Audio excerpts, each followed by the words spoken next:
Hello and welcome to our special show, Decarbonizing India's Skyline. I'm Priyanshi Sharma. World Environment Day is a day to raise awareness and take action on urgent issues to help the world become more sustainable. Now, one such urgent issue is the building industry. Currently, the building industry accounts for almost 40% of global greenhouse gas emissions.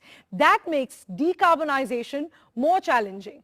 On World Environment Day, we are focusing on Mission Life, which stands for Lifestyle for Environment, to encourage people to adopt sustainable lifestyle practices to protect the environment and march towards a net zero future. And in line with India's vision towards a net zero goal of 2070, the decarbonization of the building industry will be a significant focus. Prioritizing this need, Saint-Gobain Glass is launching today India's very first low-carbon glass. And before we introduce our guests, let's first go across to the Saint-Gobain factory floor in Chennai, where this first of its kind glass is set to roll off the production line. We have Mr. A.R. Unnikrishnan, the Managing Director of Saint-Gobain India of the glass business, to explain to us what we're seeing.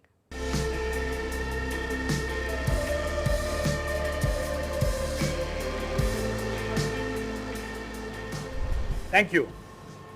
Guided by Saint-Gobain's purpose of making the world a better home and driven by our vision of being the worldwide leader in light and sustainable construction, low carbon products have become a reality today.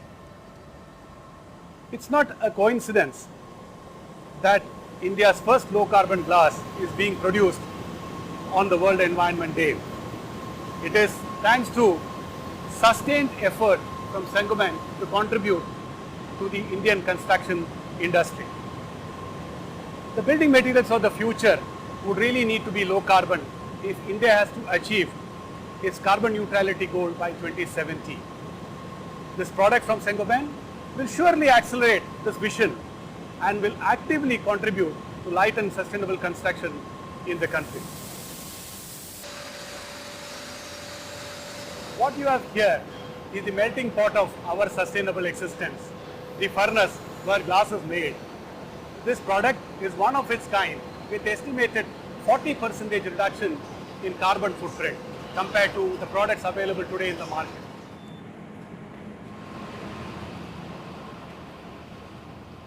This is where the entire production control happens, which is highly automated with optimal human intervention. We decarbonize at two levels. One, raw materials, the other from the cleaner energy. Today's production, 2/3 of the raw materials are coming from recycled content, which has got two advantages. One, it reduces the emission directly coming from the raw materials, and second, it improves the energy efficiency. And on the energy front, 100% of today's production is coming from cleaner fuels, and the electricity used in today's production, 100% from renewable sources of power.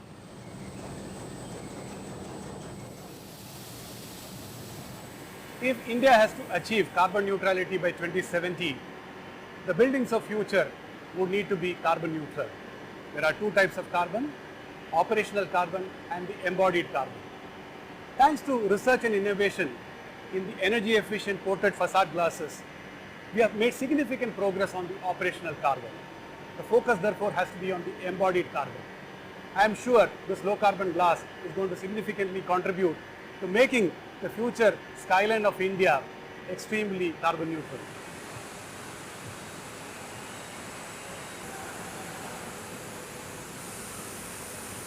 I am joining with my colleagues Anand Santanam, who heads our sales and marketing, and Venkat Murugan, who heads our manufacturing operations. So we have done our bit in empowering the stakeholders of the built environment to take a giant leap in decarbonizing India's skyline.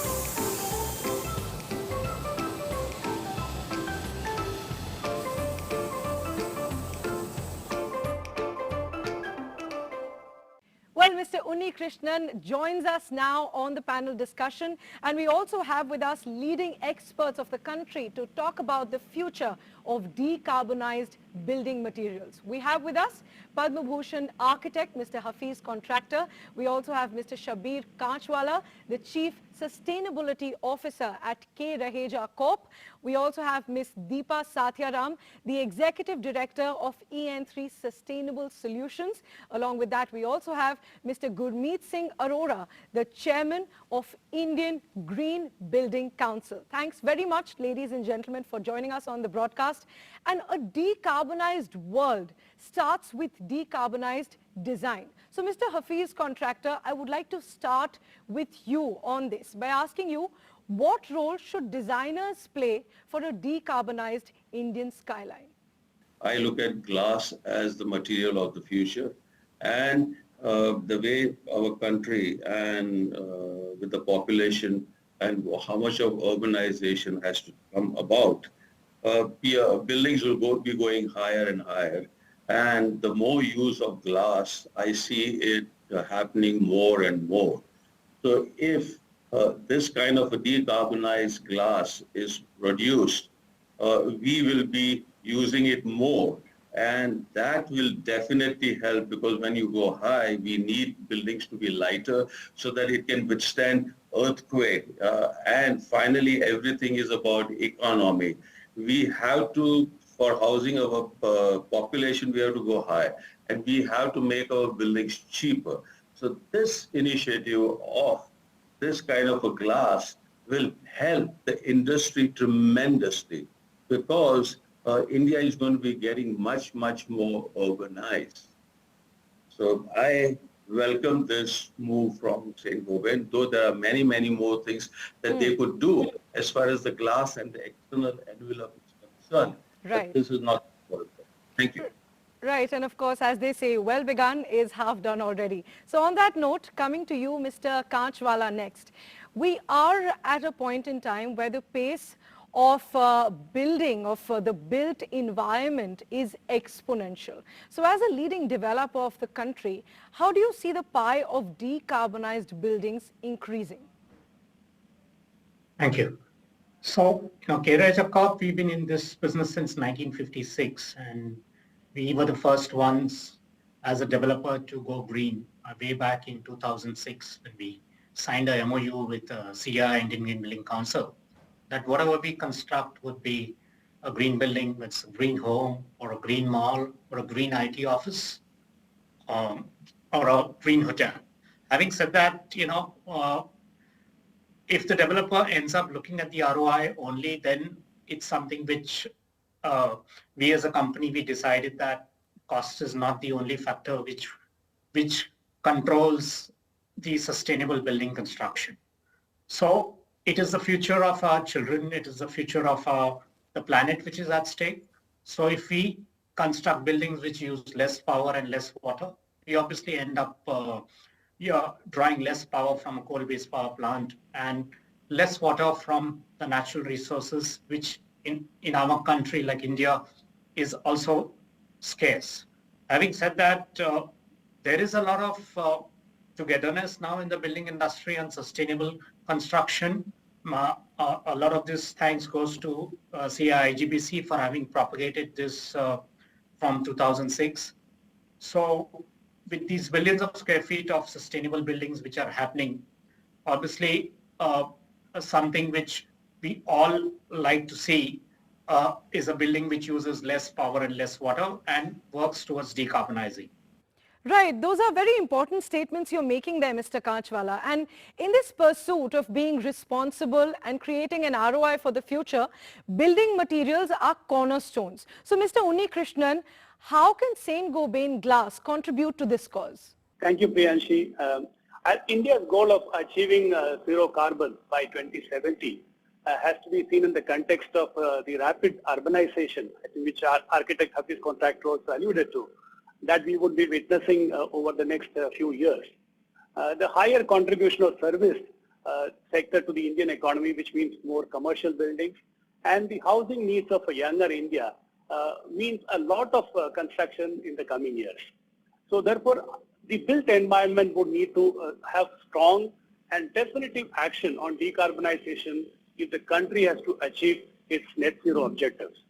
Now, Saint-Gobain's purpose of making the world a better home and our vision of being the world leader in light and sustainable construction is very much in alignment with our country's goal of carbon utilization by 2070.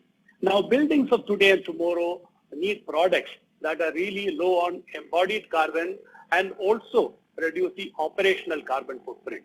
Now, as glass is the most preferred building material, especially for the envelope and also for many interior applications, given its energy efficient feature, thanks to many innovative coatings that we today manufacture in India, it is always ensured that the sustainable operational footprint is really maintained. So now with the lower embodied carbon, glass today can really contribute across the life cycle of a building towards its net zero journey. Right, so two important words there, operational and embodied, two sides of the same coin that one should look at, Mr. Unnikrishnan. And Ms. Deepa, my next question to you, could you help us understand this? And also, could you explain to us how do building products add value to a project's life cycle impact? Sure. I think both embodied carbon and operational carbon are very critical for buildings today to design from that perspective. Embodied carbon has got to do more with new design and construction of buildings. It's the kind of materials that we use and the amount of carbon emissions associated with extraction, manufacturing and transportation of these materials to our building sites. So it's sort of like, building locally. For example, like a Make in India for buildings is actually a very good concept in us to be able to reduce our embodied carbon for the building. The operational carbon has got to do with the carbon emissions associated with post-construction operations. So this is predominantly the energy consumption of buildings and measures that we can take to reduce the energy use, to minimize the amount of energy consumption in buildings, to look at clean and renewable forms of energy in buildings. All of that become very critical from an operational carbon perspective. When you look at a building from a life cycle perspective, you have the initial design and construction where the embodied carbon plays a very important part. And once the building is used, it becomes the operational carbon that becomes critical. So both are equally important for us to address. Right, that's important to note. And we also have with us Mr. Gurmeet Singh Arora, the chairman of the Indian Green Building Council. And so if you could tell us, how will low carbon materials catalyze the green building movement in India? I think, ma'am, it's the other way around. The green building movement will catalyze low embodied carbon. Well, our Prime Minister has committed that by 2070, India will reach carbon neutrality. I don't think I have the luxury of 47 years now to wait till 2070. None of us on this screen do. So we have to do something today. The green building movement has moved a long way from 2001 when we started with a building of 20,000 square feet. Currently, we are at 1,030 crore square feet with 31 different ratings to address every aspect of the built environment. So whether it's the Kedarnath temple complex, the helicopter factory that the Prime Minister inaugurated, the Goa Mopa Airport. Now, Goa Mopa Airport, let me tell you, has a reduced energy consumption of 64%. Now, when we reduce energy, we reduce water, carbon, operational carbon comes down. So we are now looking at 7,000 products which IGBC has certified as under the green product rating system and which are low on carbon, low energy efficient, water efficient, or using high recyclability content, or having a cradle to cradle approach, a recyclability potential. And therefore, all this put together, so whether it's net zero, water, energy, waste, all leads to reduction in carbon. Right, so low carbon materials will have their role to play in the future green building movement as India heads to its 2070 net zero goal. So we will keep this discussion going after a very short break. Stay with us.